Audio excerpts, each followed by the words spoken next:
Pues aquí todavía se conservan los volúmenes de la Nez y la Latín.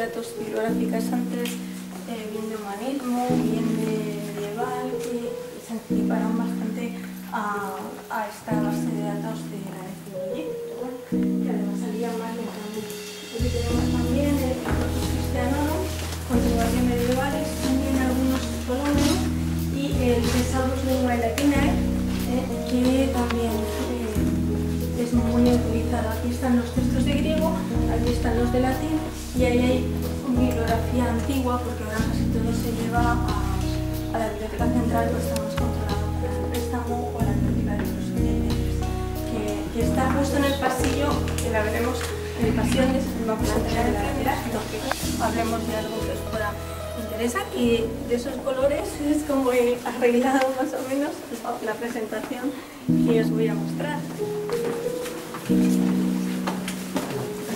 Este se ve fácil.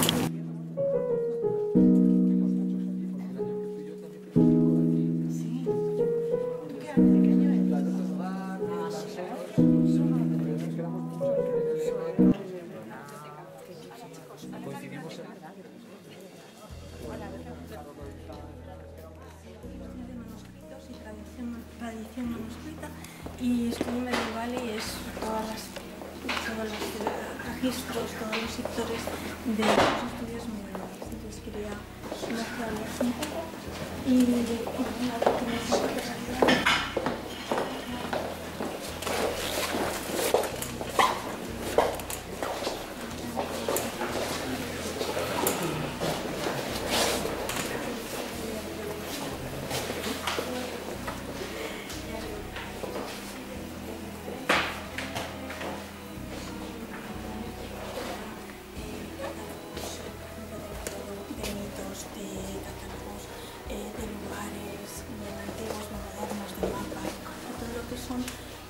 diccionarios, catálogos, compendios, todo eso es la sección de referencia. Aquí también tenéis el Oxford Classical Dictionary, que se complementa con el antiguo Paulo Visoga, que estaba en el fondo de nuestro departamento, donde tenéis información, por ejemplo, si alguien necesita buscar una inscripción, quién era el personaje que sale ahí, si ha sido estudiado o no ha sido estudiado, pues ahí tiene una enorme colección de onomástica, de prosopografía también, en los numas, aparte de antigüedades del mundo clásico. También tenéis el Darenversario, que es otro de los grandes manuales, pero bastante más breve, de antigüedades del mundo clásico, griego y latino.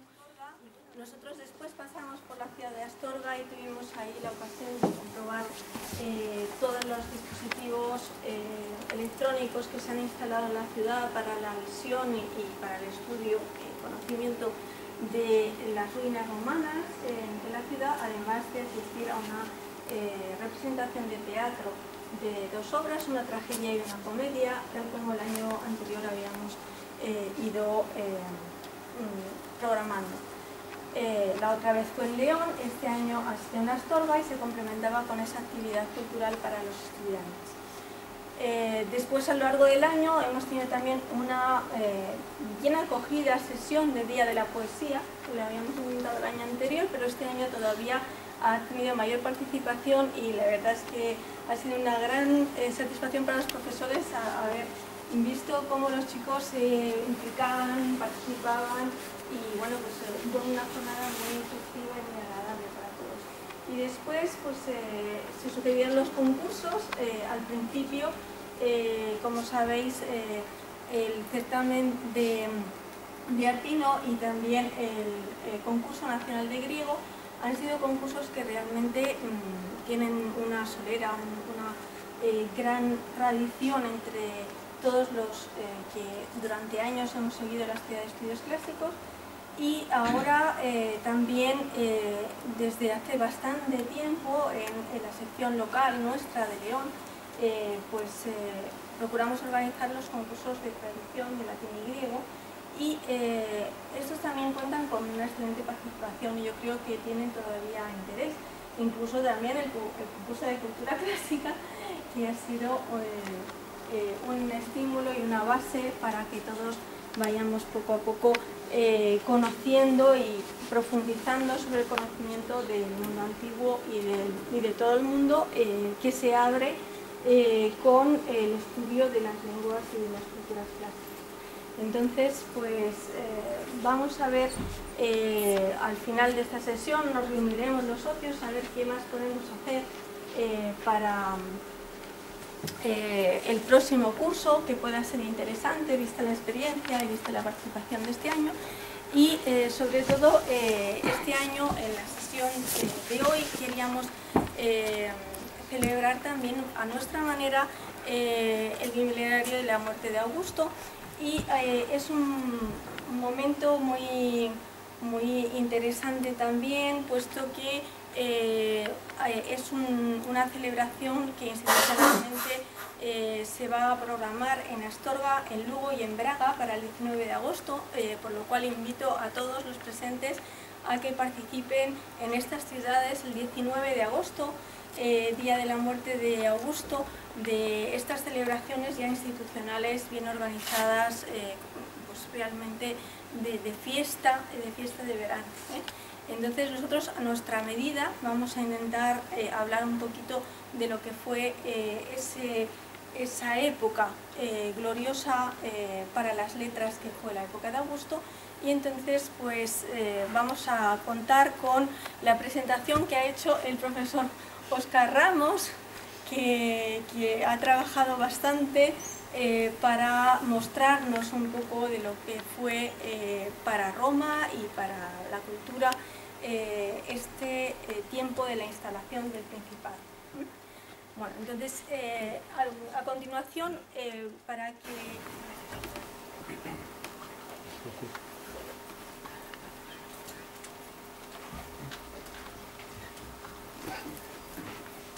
Bueno, pues buenas tardes.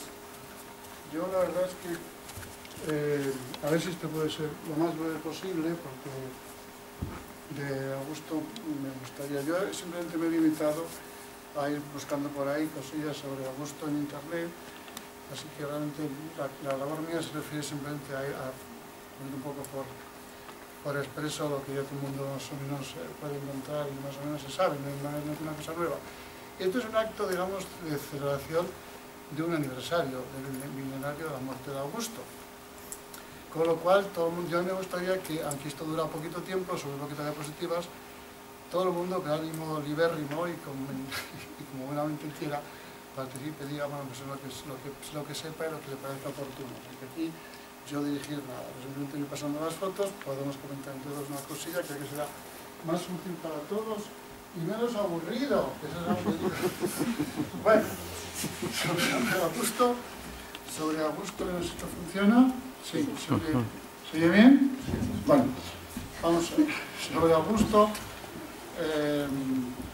mejor no extenderse mucho porque Augusto ocupa un lugar importantísimo en la historia de la humanidad, ya no solo de la historia de Roma, sino de toda la cultura como la conocemos hoy.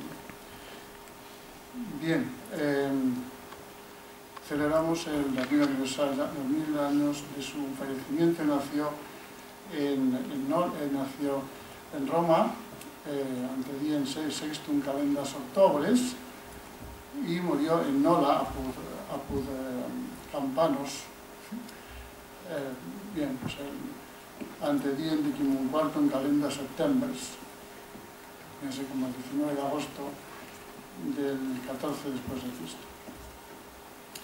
Bueno, decimos estas imágenes, se pueden comentar para empezar un poco la imagen idealizada de Augusto, que siempre fue una persona que, sabedor de la importancia de la propaganda para los fines políticos, la explotó debidamente y se encargó bien de utilizar recursos que ya habían empleado los príncipes helenísticos, pero de forma masiva. Y también con anterioridad, pues Alejandro y su padre Filipo de Macedonia y más. La estatua de Prima Porta la conocemos todos bien. Hay un trasunto de esta en Gijón, por ejemplo, cuando vamos a, ¿verdad, Laura? Cuando vamos a Gijón, cuando íbamos a las termas, hay una. Bueno, ¿qué podemos decir o qué tenemos que creer sobre el temperamento y la forma de pensar de Augusto? Bueno, estos comentarios que aparecen aquí están tomados de un manual que es una monografía histórica que muchos expertos consideran que está entre las 10 más importantes que se han escrito en todos los tiempos, o por lo menos en los tiempos recientes, más de tiempos recientes, sobre historia en general. Y son comentarios que es un libro que se publicó en el año 39, justo cuando empezaba la Segunda Guerra Mundial, y el autor Renan Syme intentó dar una especie de contrarrespuesta al crecimiento del fascismo, en este caso del nazismo alemán. Y bueno, pues es una defensa, digamos, de la democracia frente a los tiranos. Es un tema similar actual. Y en esta obra de Renan Syme, la Revolución Romana, pues él defiende que hay que colocar a algunos personajes en su sitio. Por ejemplo, Augusto. Augusto pasaba por ser, durante mucho tiempo, un benefactor de la humanidad.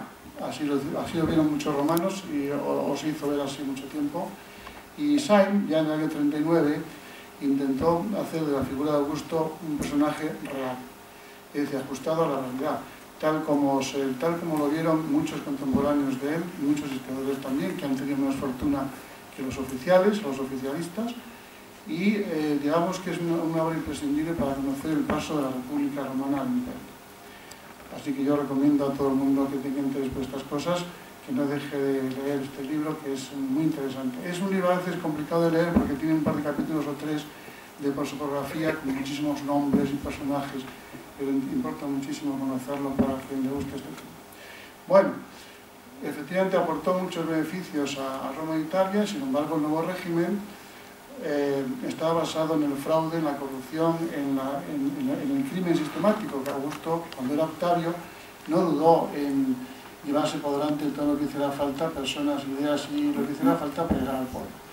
Él decía que estaba justificado porque vengaba a su padre y que además tenía todo el derecho del mundo a hacerlo porque era heredero explícito de Julio César. Pero en fin, en esas cosas no reparó en gastos ni en sangre para llegar ni en engaños para llegar al poder. Bien, entonces palabras textuales traducidas del alemán en la versión española. Bueno, él quiso dejar claro que había como dos personas en su persona. Lo que fue Octaviano, lo que fue Octavio, es decir, lo que fue antes de ser emperador, que tuvo que verse obligado, en fin, a daños colaterales, pero luego ya cuando fue emperador, cuando ya estuvo en el poder, ya fue buena persona. Dice el de Augusto que es la única persona a la que ha hecho buena el poder. No la ha hecho buena el poder, siempre fue el mismo. Lo que pasa es que en un momento determinado convenía presentar una imagen y después convenía presentar otra.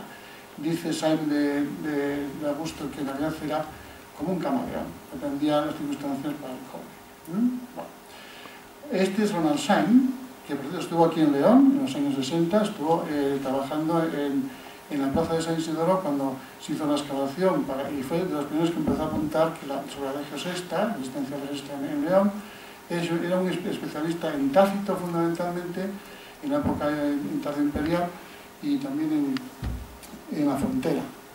Bien, y era neozelandés de origen. Esta es la famosa edición inglesa, en este caso, está traducida al castellano y se ha vuelto a reeditar hace 3 años. Es un libro de verdad que conviene hacerse con él o leerlo en algún momento.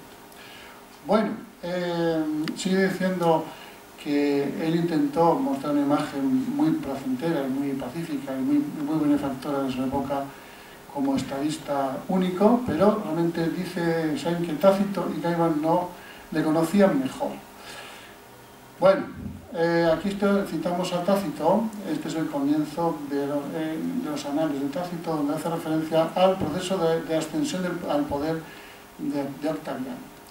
Bueno, pues nada, una vez muertos Bruto y Casio, y sin que ya existiera ningún ejército público. ¿Por qué? Porque entonces había ejércitos privados.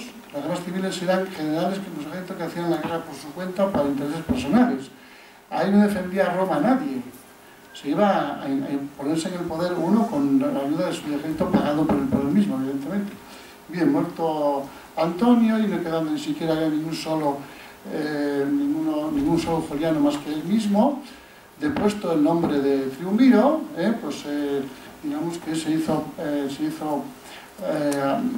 favorable a la plebe. ¿Y cómo consiguió llegar al poder? Pues con regalos para los soldados, con reparto de trigo para el pueblo, y fue atrayendo a todos a la dulzura del descanso. Y en un momento en que los romanos prefirieron la paz a costa de la libertad, a costa de las guerras civiles, de las barbaridades que habían asolado Roma en el siglo I. Lo que ocurre es que, como dice Sainz, la famosa libertad, la libertas que invocaban los patricios, era la libertad de ellos, y solo de ellos, porque los plebeyos nunca tuvieron libertad. Es una libertad bastante sectorial, podemos decir, ¿no? Pero en fin, era la libertad. Bien, sobre la labor de Augusto, ya que ya está en el poder, en la segunda parte de su vida, podemos decir, claro, él trató por todos los medios, él utilizó una técnica que todo el mundo aplaude, que es que se hacía nombrar cosas. Él como que le costaba aceptar los cargos.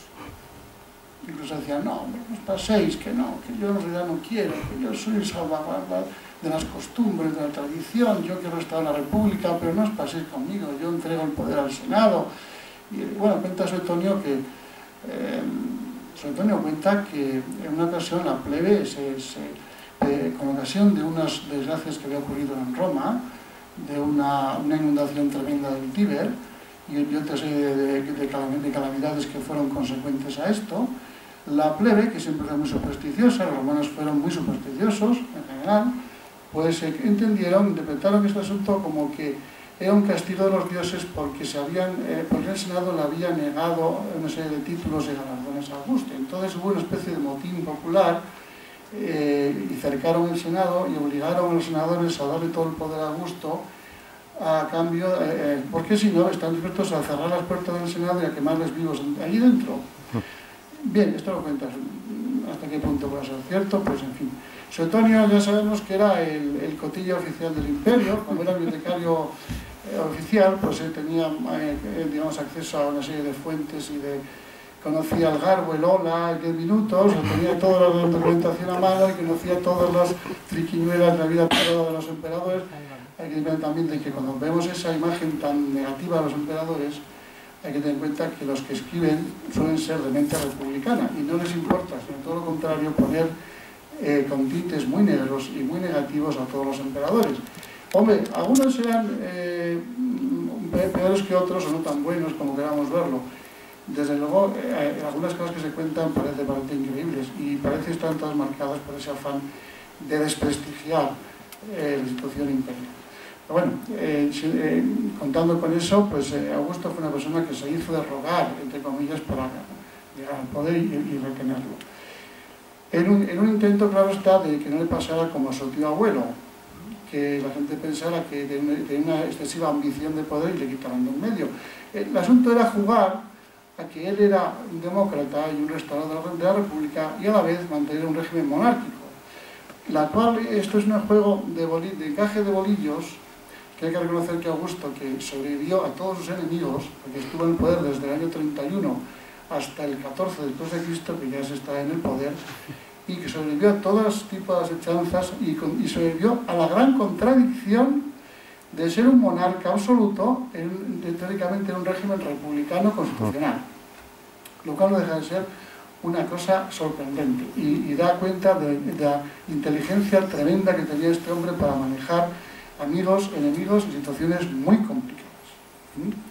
Bueno, pues entre las cosas que se atribuyen a... El plan que tenía Augusto para, digamos, restaurar la República en sus cimientos pasaba por una renovación también de los antiguos mores maiorum y por tanto dictó leyes, como aquí se dice, por ejemplo, leyes para mantener el divorcio en un límite determinado, para prohibir el aborto, para fomentar el matrimonio y la natalidad. Por ejemplo, había un impuesto sobre la soltería. No se podía ser soltero en Roma, no sé, pagando un impuesto muy alto, por lo cual hubo bastantes desórdenes en Roma en el momento determinado. Él trataba de fomentar la natalidad. Por supuesto, los ritos antiguos de la religión, restauró muchísimos templos, colegios sacerdotales, todo tipo de ritos que estaban abandonados.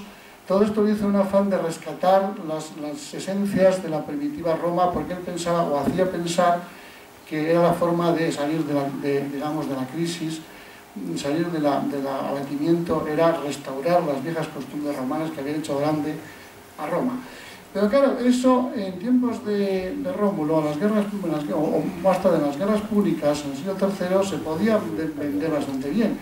En el siglo I, donde hay un reparto de riquezas grandísimo, mal distribuido, claro, ya la gente ha visto otras cosas, ya ha visto el mundo helenístico, ya ha visto el mundo griego, ya es más difícil mantener porque la gente ha visto otro tipo de vida. Entonces, mantener esto por la fuerza, pues a Augusto también le costó bastante. Por ejemplo, tenemos el famoso caso de, mientras él defiende la pureza de costumbres y la seriedad de costumbres, en su casa tiene una tal Julia, que es su única hija, que justamente no le sale un dechado, digamos, de virtudes republicanas primitivas, sino le sale más bien una norteamericana de costumbres bastante así, quiero decir, muy moderna y muy actual, y muy contestataria, de costumbres así como muy contemporáneas, que pasa absolutamente de todas las costumbres tradicionales primitivas, y que hace un tipo de vida absolutamente contrario a lo que dice su padre, a tal punto que tuvo que desterrarla. Bien, el caso de Ovidio, que es un caso un poco especial, porque Ovidio seguramente estuvo en un mal sitio en un mal momento, dio lo que no debía, y también hizo un tipo de literatura que no se gustaba mucho a los ideales de... Aún tuvo que luchar contra la realidad de su sociedad, incluso dentro de su casa. Pero parece que salió victorioso de todas estas pruebas. Bueno, aquí tenemos a este historiador del siglo XVIII, que defiende una... Este es el que citaba también Sainz, diciendo que también él había conocido mejor a Augusto. Escribió una obra que se hizo muy famosa, que todavía se lee con mucho gusto, en la que defiende, es un acercamiento, digamos, de los más clásicos al tema de la decadencia de Roma. ¿Por qué Roma se hundió? Bueno, pues ahí viene a decir que muchos factores, él da una importancia fundamental al hecho del cristianismo. Estamos en la época de la Ilustración, donde digamos que todas las lanzas apuntan hacia uno Sagitta Omnes Colineaverum, y todas las fechas están alineadas. El gran enemigo a batir es el cristianismo y la Iglesia católica, ¿no? Siguiendo los principios de Voltaire, de la Revolución Francesa.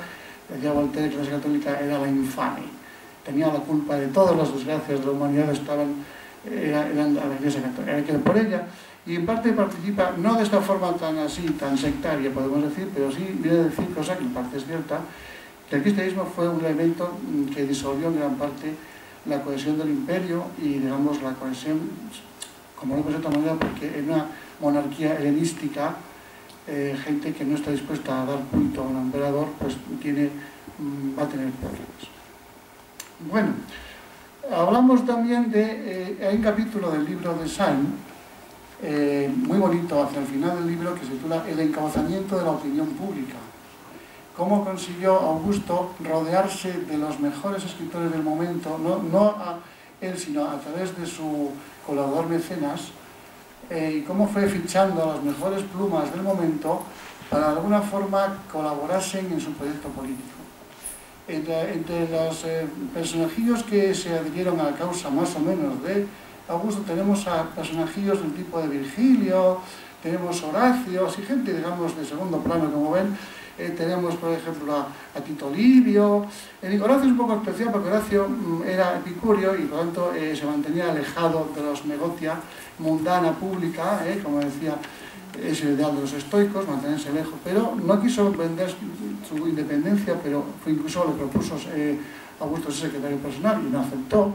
Pero a veces también en su forma colaboró, en cierta forma, de una manera un poco más libre, mucho más apartada, con el proyecto general de Augusto. Virgilio estaba plenamente inserto en él.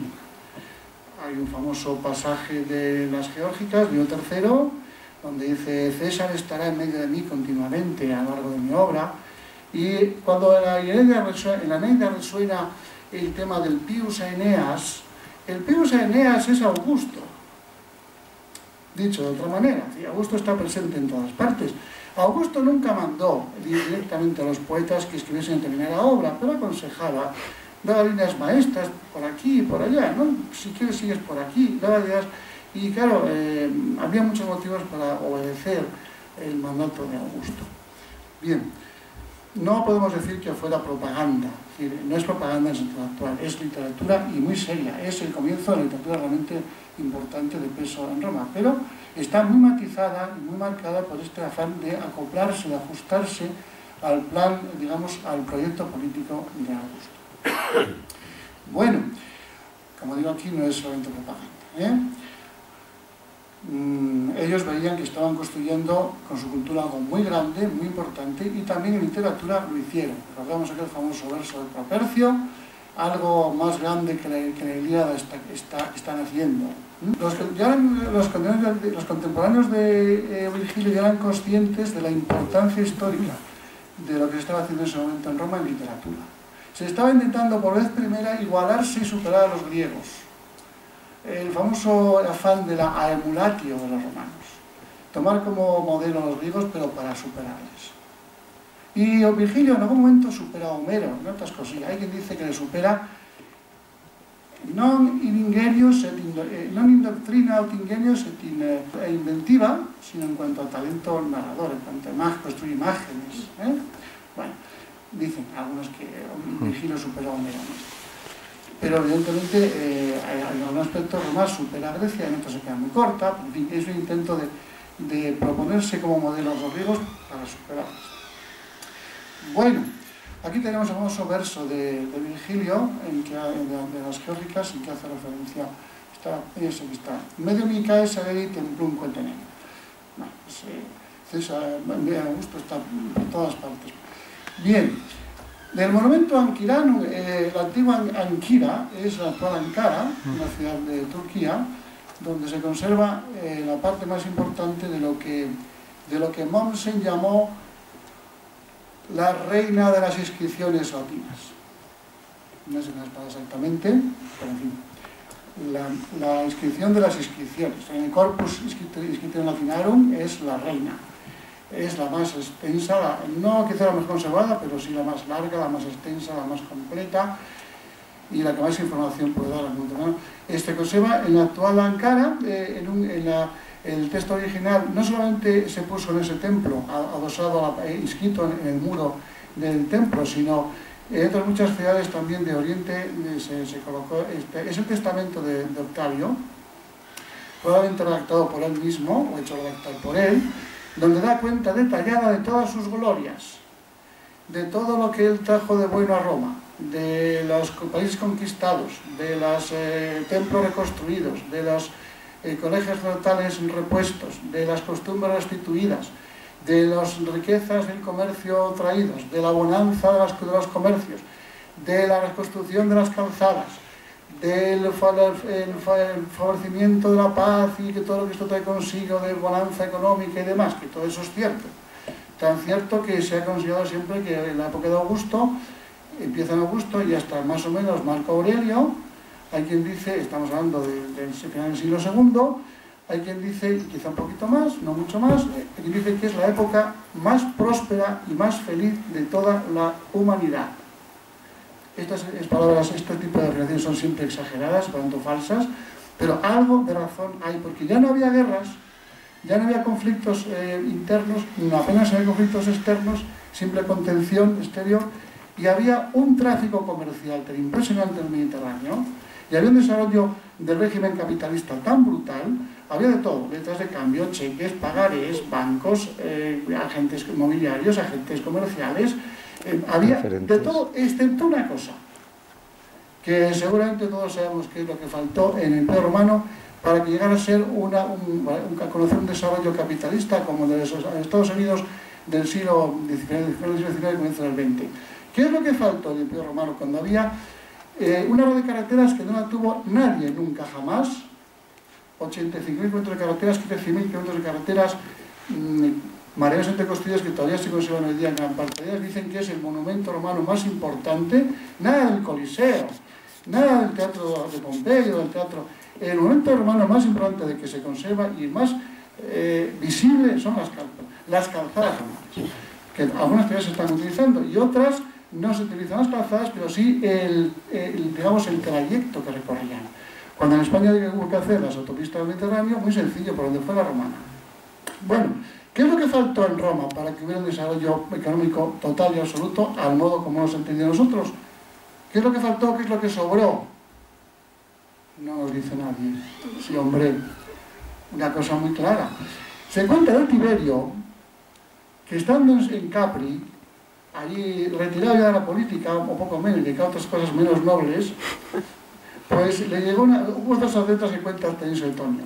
Una del pescador, que pescó un pez muy grande y dijo, esto se lo va a dar al emperador. Y escalando por la parte abrupta de la isla, se presentó en el palacio. Y dijo, muchas gracias por el pescado. Déjalo ahí. Que me traigan al jefe de la guardia. ¿Y este cómo llega aquí arriba? O sea, ¿cómo es posible que este niño se plante aquí sin que se entere nadie? Bueno, eso lo que pasa al jefe de la guardia que se lo cuenta su tono. Y la segunda nota que se cuenta es alguien que se presenta ante Tiberio con un invento maravilloso que ahorra el trabajo de 50 esclavos. Y entonces le presentan a este señor, le presentan el invento, se sientan ahí tranquilamente y dice, vamos a ver, este señor le vais a dar muchísimo dinero, en continuación, por favor, el invento destruirlo. Entonces, pero si funciona muy bien, se ahorra por eso, ¿qué hacemos con los esclavos? Es decir, el problema, ¿por qué no desarrolló en Roma la tecnología? Porque no le hacía falta, porque tenía una mano de obra muy barata. La tuvo hasta época de Marco Aurelio, que hicieron falta más esclavos. Y fue a buscarlos, naturalmente, a la actual Rumanía. La cadena de los dacios tiene que ver con el problema de la economía del oro, que se estaba acabando el oro y hacía falta más oro, y había mucho en Rumanía, en la antigua Dacia, y también para una fuente de esclavos. Bien, quiero decir que en este monumento ancilano, ahí se cuentan todas las glorias, y por supuesto muchas cosas son mentira, y otras son, digamos, simple propaganda barata, pero esto fue el testamento con el que quiso Augusto pasar a la historia. Un benefactor de la humanidad, sin más. Hombre, es verdad que al principio, cuando Octaviano tuvo que hacer unas cosillas desagradables, por ejemplo, no le importó entrar a la muerte a Cicerón, que la había impulsado todo su momento malo. Es verdad que Cicerón intentó jugar con él. Vamos a poner este jovencito de 20 años como escudo contra Marco Antonio, y luego le usamos y luego le tiramos y le mandamos. No es que fue más listo que todos. Bien. Estos restos originales del monumento ancilano. Después se ha hecho una copia completa de todo lo que se ha podido rescatar, que se ha colocado, creo que es en uno de los muros de la nueva adaptación que se ha hecho en Roma del Ara Pacis o algo así. Se ha colocado ahí el texto más o menos completo, reconstruido y con mucho mejor aspecto que el que se puede ver en el original.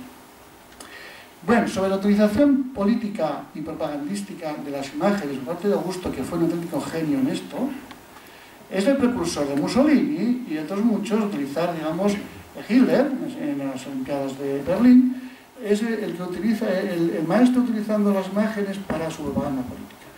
Él intentó reconstruir, digamos, la tradición artística griega, pero no la helenística, sino la clásica, incluso un poquito antes de la clásica. Y fomentó un tipo de arte que tenía que ver con su idea o la idea que él quería restaurar en Roma, la sobriedad, la parsimonia, es decir, no un arte recargado, no un arte místico, sino un arte, digamos, mucho más equilibrado, mucho más pues, armonioso, ¿no? O que se entendía en Roma por armonioso. Por cierto, gran parte del arte augusteo se basa en la rapiña que hicieron los romanos de Pérgamo. En la base del arte romano clásico de época augustea se encuentra sobre todo Pérgamo. Pérgamo ha sido la ciudad que sirvió digamos, de ilustración, de modelo a los arquitectos y a los diseñadores de nuevo arte que pedía Augusto. Este libro, también yo creo que sería bueno que se visto hacia este libro, que había hecho un clásico, y en él trata de cómo utilizó Augusto las imágenes personales suyas, los bustos, en el que siempre aparece jovencito, guapísimo. Él era pelirrojo, más bien bajito, un poco panzudete, un poco así, ¿cómo diríamos? No muy sobrado de agilidad, siempre fue enfermizo, decía que tenía manchas en la tripa, pero manchas que eran como una especie de reflejo de los cuerpos celestes, cosa por otra parte muy increíble, cosa evidente que le pasa todos los días eso, y luego, como era tan pequeñajín, pues él usaba unas sandalias con unos tacones un poco así disimulados. Nunca fue gran cosa físicamente, nunca fue un gran soldado. Es más, él presumía de una cicatriz que tenía, un día que se cortó desafeitándose probablemente. No tenía ni una sola acción gloriosa en combate. Sus enemigos políticos le acusaban de ser un cobarde. En las grandes batallas siempre estaba el hombre un poco así descompuesto. En la batalla de Actium, descompuesto literalmente. En el fondo de una galera, no sentía, se pasó todo el combate, la famosa batalla de Actium, que fue la batalla de su vida. Al 31 a.C., en el promontorio de Actium, en Grecia. Ahí se las vieron las galeras de Cleopatra y Marco Antonio, que eran como de aquí a Burgos, no había forma de moverlas, eran unos bichos inmensos, contra los barcos rapidísimos de Octavio, que claro, se los merendaron, además utilizando el corvus, la técnica del asalto, en fin, no, la batalla estaba bien. Pues en esa batalla se pasó Augusto, Octaviano, toda la batalla tirando un camarote con un mareo tremendo, estaba un poquitín con jaquecas. Bueno, sus batallas se ganaba Agripa. Agripa era el hombre, la mano derecha militar de Augusto. De modo que él, como militar, nada. Como, digamos, estratega, nada. Él era un gran político. Él manejó bien los hilos de la política, no es que estuvo en el poder. Utilizó a todo el mundo por ahí arriba, y no que estaba arriba, manejó los hilos sobradamente bien. Y la política y la propaganda. Bueno, por ejemplo, él es de los primeros, no los primeros, ya lo hizo, lo hicieron ya los reyes persas, lo hizo Filipo de Macedonia, lo hizo Alejandro Magno. Y el primero en Roma que utiliza moneda, por cierto, vamos a ver, son las 6 ya. Las estatuas del mundo antiguo estamos acostumbrados a verlas desnudas y sin colores, nada más lejos de la realidad. O sea, todo el arte griego es policromado, incluso los frisos de los templos, y más o menos de este tipo. O sea, con unos colores muy chillones, muy reventones, que hoy día nos parecerían una auténtica barbaridad. Una cosa... Bueno, aquí por lo menos me parece que es pelirrojo, Augusto, pelirrojo. Bien. Bueno, pues el tema de las monedas. Él utilizó su efigie. La moneda es el elemento que va a utilizar Augusto, ya lo utilizó César. Julio César es el primero que acuña moneda con su efigie en Roma. Luego habrá mucha más gente. César fue el primero, siguiendo la tradición de Filipo de Macedonia y de Alejandro Magno. Era la forma de que todo el mundo, en todo el imperio, conociera cómo era el emperador. Y sobre esto hay una nota muy famosa de Suetonio, creo que está aquí recogida después, que en ocasión de un viaje que hizo por mar, por la costa cercana entre Egipto y Grecia, ocurrió que se encontró con un barco de pescadores y ante esos asombros le conocieron y empezaron a aclamarle a Augusto y a decir que era el salvador de la patria, que gracias a él gozaban de esa prosperidad, que los dioses le protegieran muchos años, porque gracias a Augusto podían ser felices, podían comerciar, y él creo que llegó, tocó el cielo, porque le reconocieron su obra política y fueron capaces de conocerle por las monedas. Bueno, no sé si sabéis, ya sobre de tú, porque esto es altura de la película dicen que Alejandro Magno es la única persona de la antigüedad que le reconoceríamos nada más verle entrando por la puerta. Hay tantas imágenes de Alejandro Magno y son tan concretas y son todas tan parecidas que no tiene vuelta vieja. Bueno, pues el caso de Augusto es muy parecido. Bien, pues aquí tenemos otra moneda, aquí a la derecha, en el reverso, presenta el templo de Marte Ultor, que hizo construir en Roma para vengar a su padre. Todo el argumento político de Augusto para conseguir el poder es que él iba a vengar a su padre, a su tío abuelo sería. Y naturalmente Augusto utilizó el cometa Halley. El cometa Halley apareció estando gobernando en época de Augusto, y él convenció a todo el mundo de que ese cometa Halley era el alma de Julio César que iba divinizada hacia los cielos. Y a partir de ese momento se creó el mito del Divus Caesar, del César divino. Así que él era el Filius Divi Caesaris. Y ese fue el título que era como un estandarte enarboló toda su vida. Él era el hijo del divino César. Y estaba justificado para hacer lo que quisiera porque él tenía que vengar a su padre, en fin, a su tío abuelo. Esto era como él se presentó siempre en política y sus argumentos para hacer lo que hacía. Bien, y esta es otra moneda en que aparece con el carro de la victoria alada y todas estas imágenes, y también con una diadema típicamente helenística, como se coronaban los príncipes helenísticos. Ya en este momento no hay nada que ocultar, es un príncipe helenístico sin más. Bueno, este es el mausoleo de Augusto, tal como supuestamente sería en su momento y tal como podemos verlo hoy día. Bien, y yo no sé si quedan... El Ara Pacis, el altar de la paz, que ha sido construido recientemente, o restaurado, quiero decir, esto es un dechado de... Esto es una colección de arte completa, aquí hay de todo. Esto quiso que Augusto que fuera como una especie de suma artis de todo el arte romano, y naturalmente aquí podemos seguir la huella de Pérgamo, y todo esto es basado en el estilo típico de Pérgamo. Bueno, ¿cómo consiguió hacer esto? Ya lo hemos dicho. Vamos a liberar a estos oyentes tan amables y tan pacientes del castigo, porque ya... Y vamos a pasar aquí una cosita. La última parte de la presentación, que nos pasaremos a todos en el correo, si nos dais en correo, mucho gusto la pasamos, es una colección de películas que se pueden ver sobre este. Se han hecho muchas películas y muy buenas últimamente sobre Augusto. Aquí si pinchamos seguramente entraríamos, pero no vamos a intentarlo porque seguramente se nos... Bueno, aparte de la serie Roma, pues hay alguna otra serie interesante en televisión y también en internet sobre Augusto. Esta la conoceremos. Este es el momento en que él traiciona a Cicerón y deja las cosas claras en el Senado. Esto lo puede también Suetonio. Como presentó, digamos, él puso las cartas boca arriba diciendo que a partir del día de hoy los asesinos de César eran considerados asesinos públicos, enemigos públicos de Roma, se restauraba la república, pero él iba a ser el que mandase, y preguntó si había alguna objeción. Y ya se disponía alguien a hablar cuando requirió a un... Bueno, mejor dicho, lo cuenta Suetonio en boca de un centurión. El centurión dice más o menos Suetonio que, apartándose el sayo, mostró, dice Suetonio que dice, mostró caput gladi, la cabeza de la espada, la empuñadura de la espada. Y dijo algo así como, hic faciet, nisi vos feceritis. Este lo hará, se refiere a la espada, porque gladius latín es masculino, como todo el mundo sabe.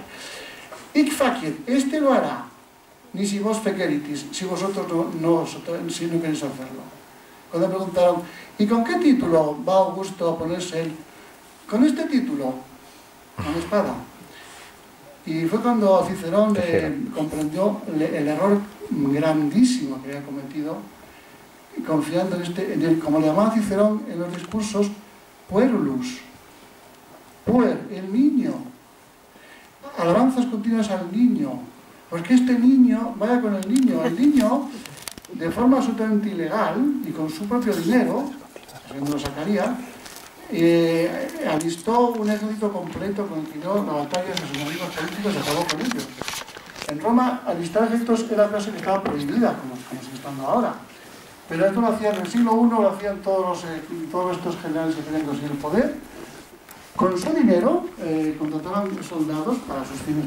Bueno, pues en este momento fue cuando comenté Cerón que habían subestimado al niño, al puebulus.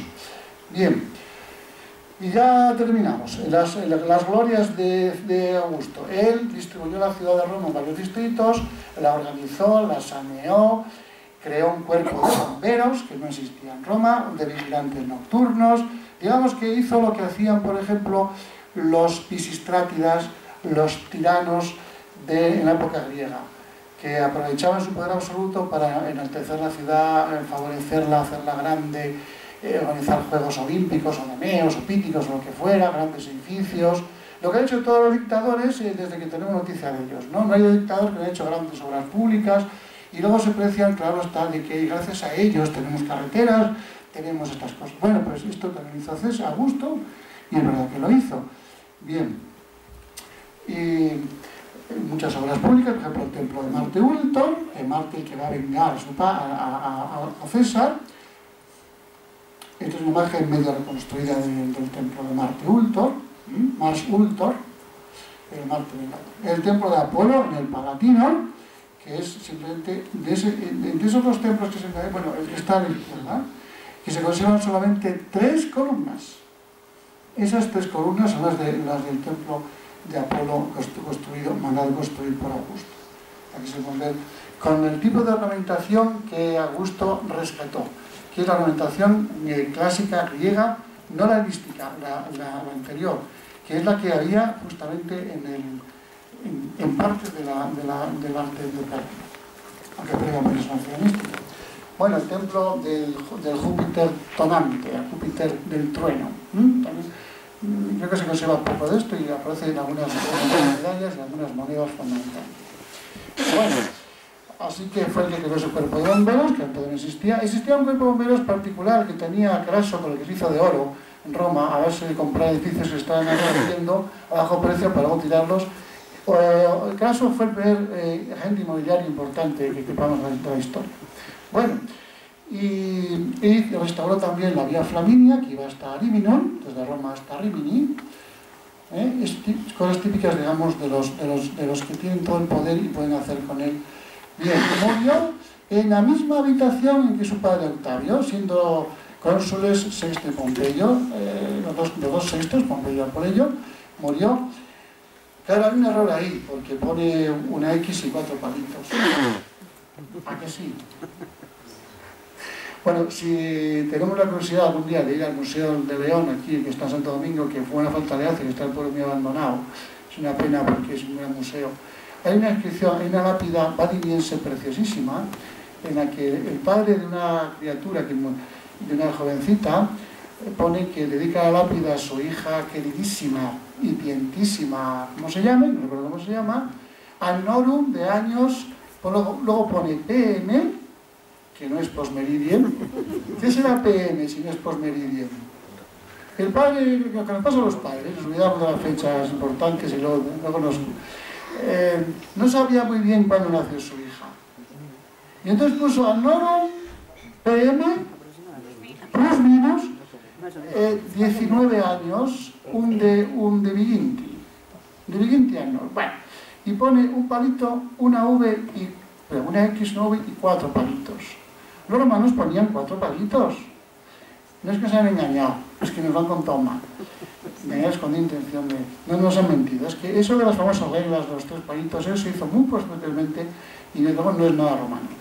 Se ponen 4 palitos. Como los relojes, se ponen 4 palitos o se ponen 3.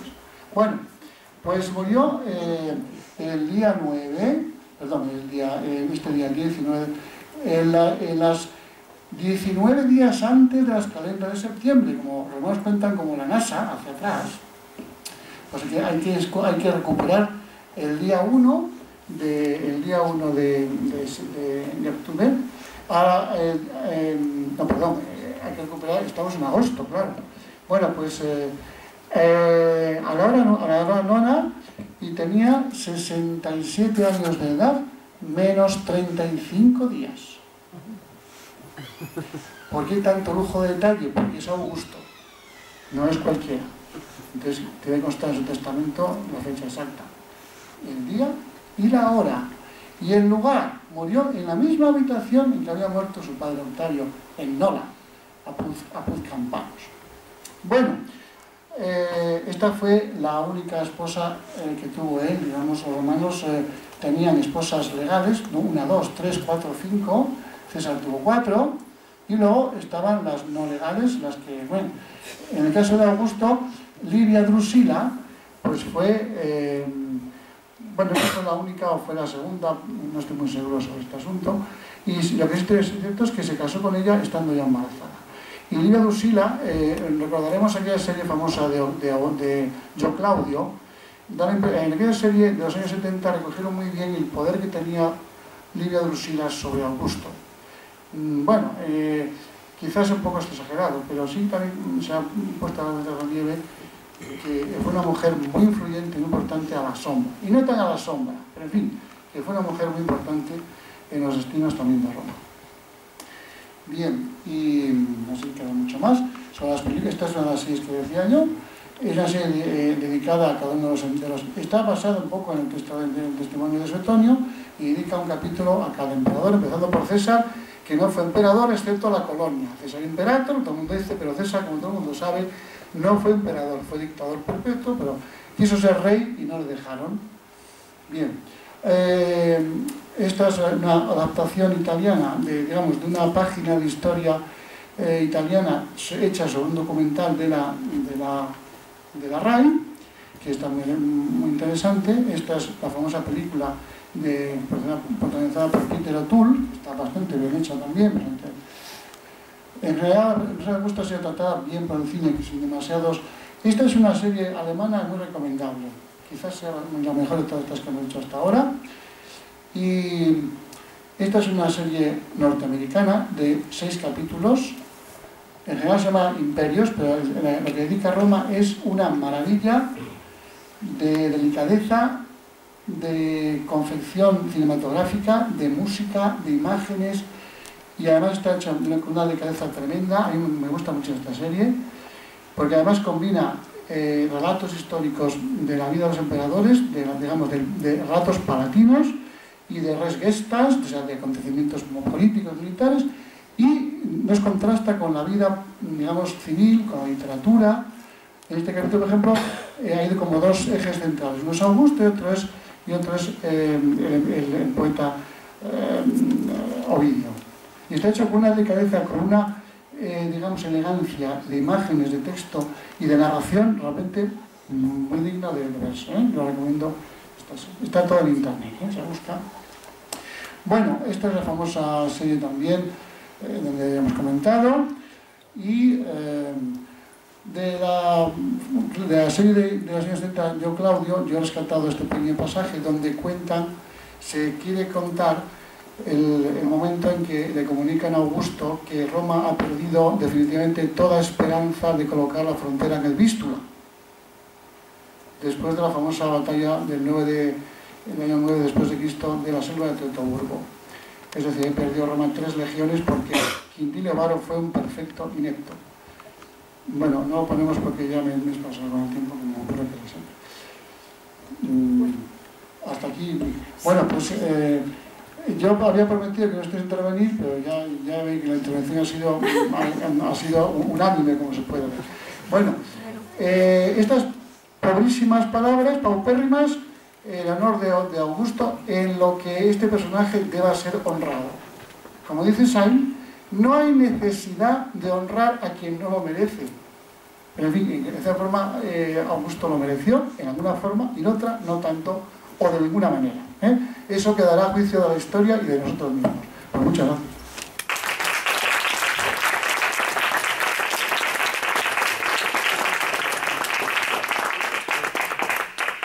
Quisiéramos honrar también a los triunfadores de nuestra comunidad de estudiosos de la cultura clásica. El premio del Concurso Nacional de Griego a María Gutiérrez Campero.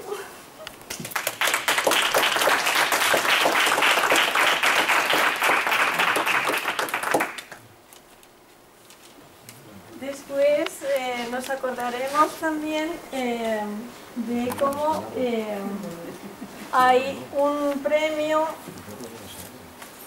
del concurso de traducción de griego, el concurso local, que es el premio de Carmen Rodríguez Gómez.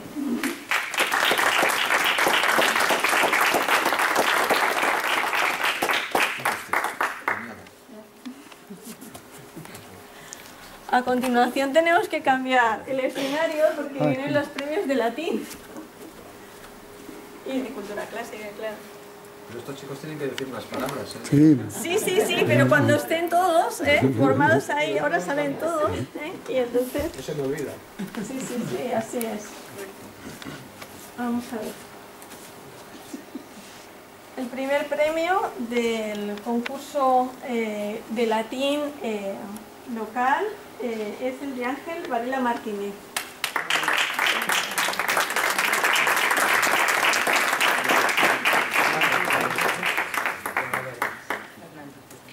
Y la mención de honor que ha obtenido el segundo premio del concurso de traducción de latín y griego es para Javier Antonio Sánchez Martínez.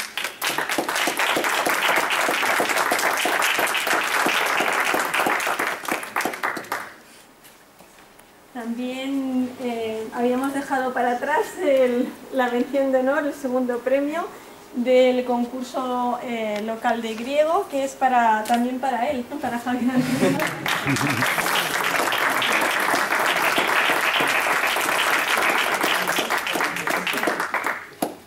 El gran premio de latín de este año, que es el premio del Ciceroniano, es el que ha correspondido a Laura González Gallardo, cuyo diploma ha sido confeccionado y enviado desde la SEC de Madrid.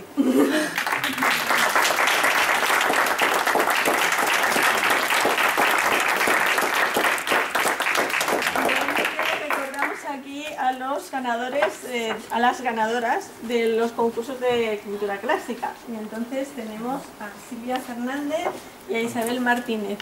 Soy su madre, no soy Silvia, ¿eh? La niña está en Benidorm.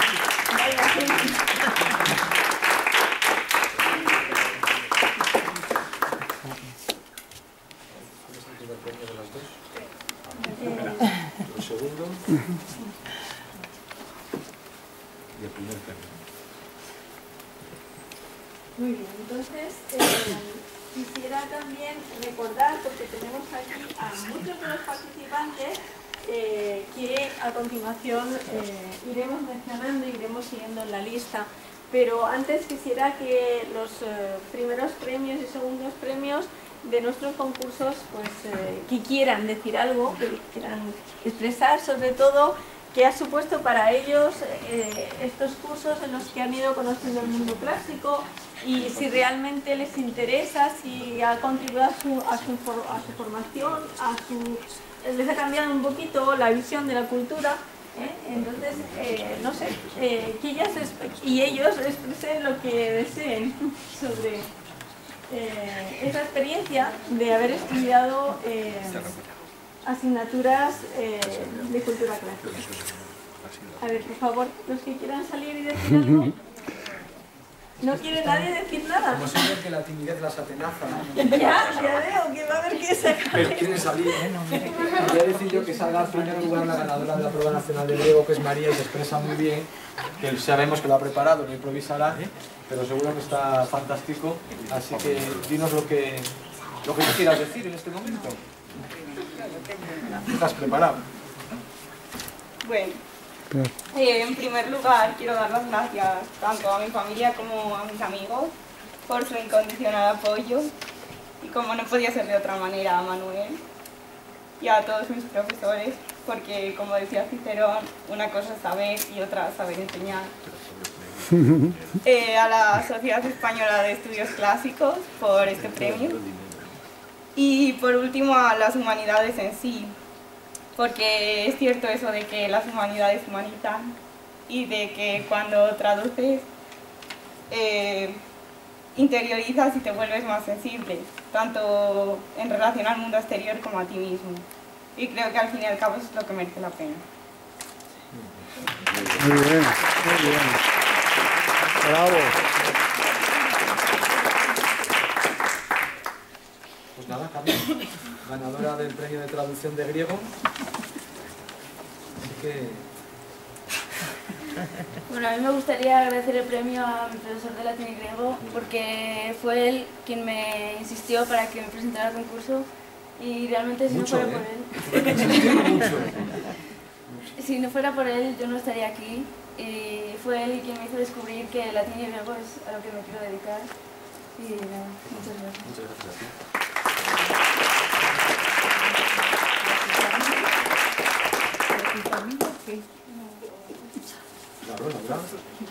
Laura del Ciceroniano. Tenemos aquí un elenco estupendo. Bueno, Falta el pues... ganador de latín. Así que... A mí me han pedido que contara mi experiencia y he escrito, la he querido escribir y lo he hecho en latín. Así que bueno, os lo voy a contar y eso. Salvete amici, sodalesque, discipuli magistrique, ego Laura adsunt discipula secundi gradus baccalaureatici, lingua latina e graecae, in liceo qui nomen Johannes Encina, narratura paucis de Cernamine Ciceroniano absoluto, atque de itinere in Italia quod una cum magistro meo ansgario, mi perrime mense maio ineunte fecimus. Hic inceptus incepit mihi, eo die quod ansgarius, me certiorem fecit de eu, me victorem aevapsisse, e certamine Ciceroniano apud legionenses habito. Ego laetissima erat, id credere non poterat. Multum temporis ahan rem parandam dicaveram. Ab illo die nos ad omnia pericula sumenda parabimus. Tandem dies itineres perveni. Noster inceptus vero incipiebat. Ego cum ansgario vecti autorreda longa matritum petivimus. Ibi spectavam qui postea optimi amici esem. 8 discipuli et 10 magistri summa fimus. Et denique in Italiam pervenimus. Ubi optimam vitam 4 per dies omnes sodales Hispani et ceteri discipuli espere omnibus Europae civitatibus oriundi. Hoc tempus optima occasio in qua omnibus eis qui linguam latina amamus, latine loquendi ausaltem valeotuendi, excepto Alfonso nostro, qui expeditissimi jam latini loqui vale. Ad probationem quod attinet eam quinque per horas veneris die mane fecimus. Testus propositus locus Ciceronianus pertinens. Ad laelium de amicitia ubi de immortalitate animae narratur. Post probationem jam tempus fuit colloquendi et pulcherrima Italia fluendae. Exempli gratia illud notissimum monasterium quod vocam Monte Cassino, ubi prima pars vitae suae ille notissimus nomine Thomas Aquinas degit. Quoque arcem alpinatem videre potuimus. Ut patet omnes discipuli festa duo nocturna vimus. Prius veneris die in pulcherrimo castello alterum vero in orto piscina ornato Saturni die nocte. Tandem ultimo die mane in foro Arpini singula praemia praequipo atradita sunt. De quare Alfonsus noster discipulus Hispanus oppidum Murtia oriundus prima occasione quintum praemio reportavit.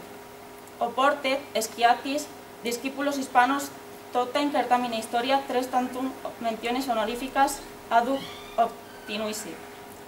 Postea omnes ad Hispanicam redimus felices et tristes, qui promisu sumus nos frequentibus occasionibus conventuros et collocuturos esse.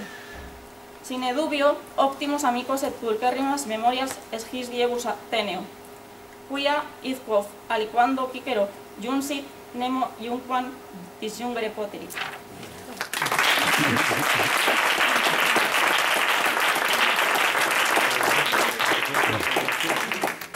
Laura, si potes fieri, potes explicare hispaniche plus minus argumentum epistulae.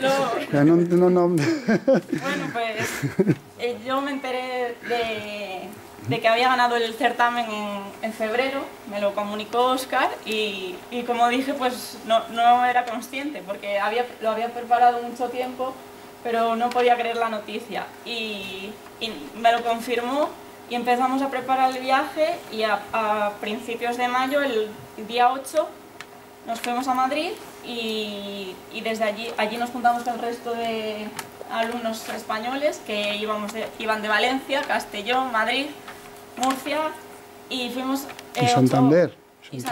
Santander, 8 alumnos en total y 10 profesores a Italia.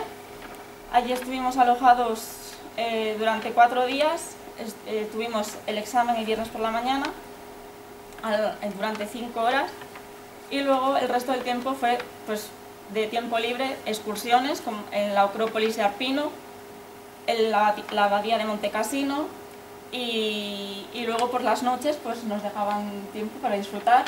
Pues el viernes por la noche en un castillo con una cena y el sábado en una finca, en una especie de finca, también con música y buffet y nada. Y luego el domingo por la mañana la entrega de premios, y esto que también se hizo larga, fue toda la mañana.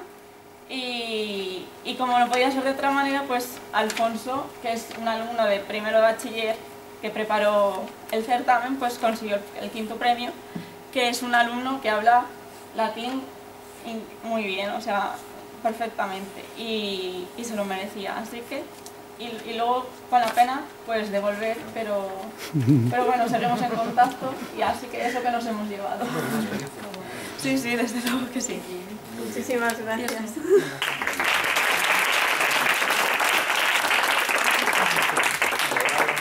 De traducción de latín, ¿nos va a decir algo? Bueno, pues yo primero agradecer a todos los que habéis venido y sobre todo a la SEC de León, la sección de León, por convocar no solo en consonancia con la SEC nacional el premio de Cicerón y tal y más a nivel internacional, sino estos concursos también provinciales de latín y de griego, que son una fuente importantísima de motivación para muchos alumnos. Y también agradecer a Violeta, claro, la profesora, y a mi hermano también. Y un poco insistir también en esta línea con el papel que tienen que jugar y que deben jugar las humanidades en la educación. Y no solo en la educación, sino también en la sociedad como pieza clave no solo para crear máquinas, crear cerebritos, crear inteligencia, incluso crear vida, sino para crear personas, sobre todo. Ahí está el concepto de humanitas ciceroniana, por ejemplo, que ha tenido muchísima repercusión, pero que está prácticamente olvidada en una sociedad que está tecnologizada y llena de ciencias por todas partes. Y un poco solo quería eso, reivindicar la figura de las humanidades. Sé que hay mucha más gente que está conmigo también y creo que podemos llegar a buen puerto si todos seguimos haciendo este tipo de cosas, reuniéndonos y apoyándonos entre nosotros.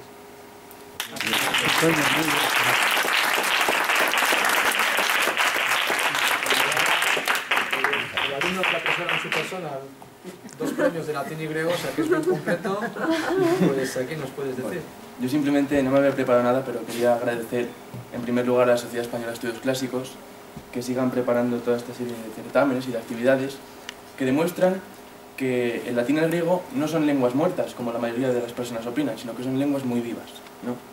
Y aquí lo estamos demostrando. También quería agradecer a mis padres que me hayan apoyado siempre en mi, digamos, inversión en estos estudios, ¿no? También a mi padre, que fue el primero que me incitó mi amor por el latín. Y también, como no, mis profesores, Ramiro y Violeta, que son 2 personas que estos 2 años han conseguido que yo haya decidido dedicarme a esto, ¿no? Así que muchas gracias.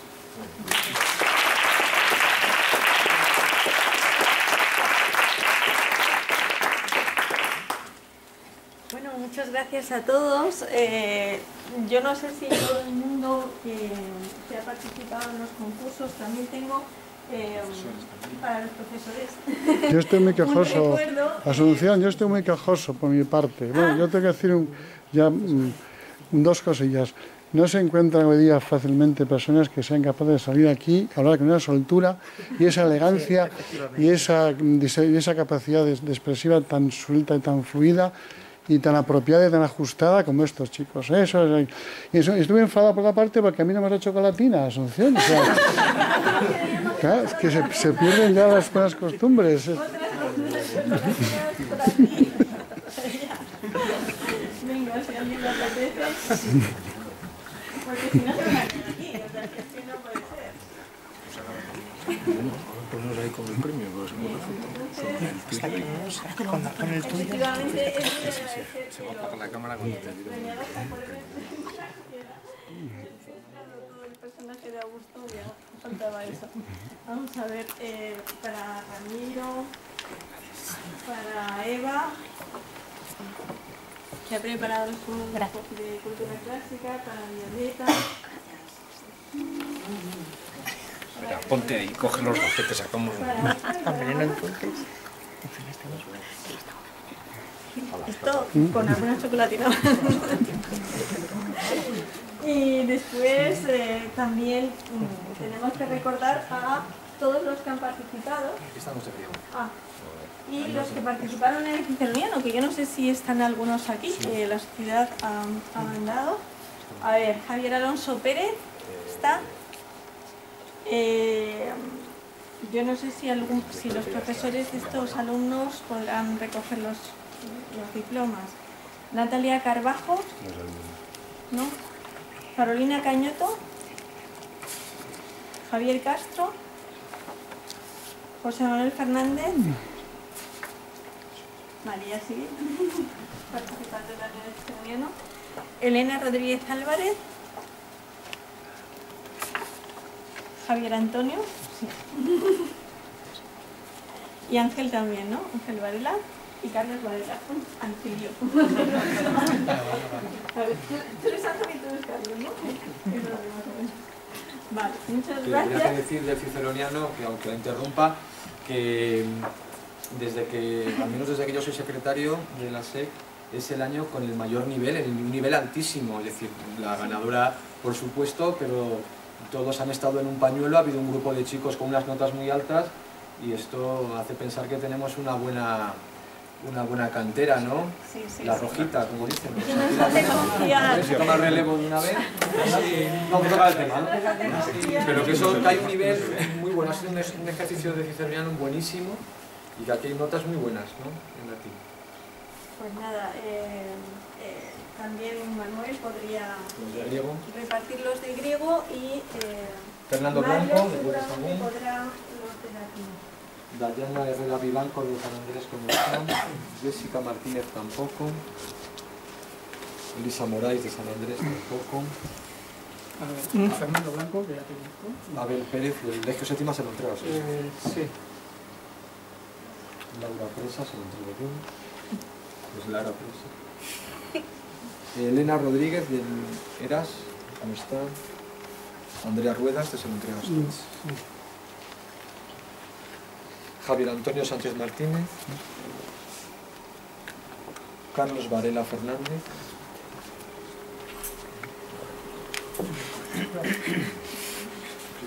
Carola Vázquez y ya está. Algunos también del colegio de Mónica, porque supongo que a lo mejor tú puedes... Sí, sí. Entonces serían... A ver, Isis García del Ordoño II. Iris. Hemos pasado de griega a egipcia como por sincretismo rápido. Laura González del Juan de la Encina. Ángel Pérez del Legio. Pues ganadora. Irene Pérez Vaca no pone de dónde. No, ese no lo puso. Cuando Es mía. Nadie la conoce. No, es mía. Que estudia de Lara Presa Prieto del Ordoño II. David Rodríguez Ayer del García Bellido. tampoco hay nadie del García Bellido. Se lo puede llevar. María del Carmen Rodríguez del Ordoño II. Rocío Romero de la Anunciata. Y Alba Ruano. También. Esta es del Legio.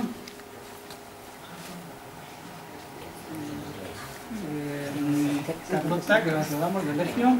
y Andrea Bella Pastor de la Lucía también. Gracias.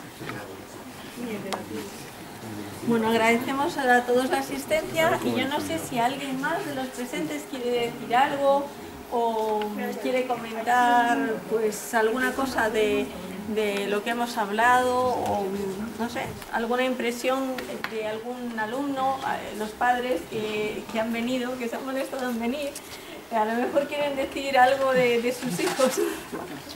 Estamos muy orgullosos de ellos. Yo por lo menos. También por el ambiente de casa y por haber... Hemos venido porque quería que viniéramos. Iban de excursión y le hubiera hecho ilusión venir a ella. Y bueno, estamos en buena compañía, que es con su profesora, que es la que le animo siempre a hacer el trabajo.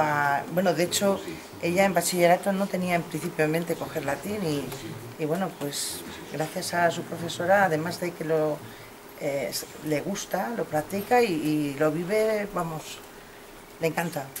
Y no era una de sus preferencias y ahora le encanta. Nos alegramos muchísimo y esa es nuestra labor, intentar apoyarnos, como decían algunos de los chicos que han hablado, apoyarnos unos a otros y apoyarnos unos a otros siempre para subir más alto. Muchas gracias. Antes una cosa que se me olvidaba, igual que dije lo del ciceroniano, que ha habido un grupo de alumnos excelentes y la ganadora, también quiero decir de María, que no cosa que lo diga, que ganó la prueba nacional y que quedó cuarta a nivel nacional, es decir, que el año pasado una alumna de Villablino quedó primera, este año tenemos aquí a la cuarta, y como nosotros tres eran del sur de España, Rijas quedó la primera del norte, o sea que también estamos haciendo las cosas bien, y Madrid, o sea que, aquí arriba. Pues gracias por haber venido aquí.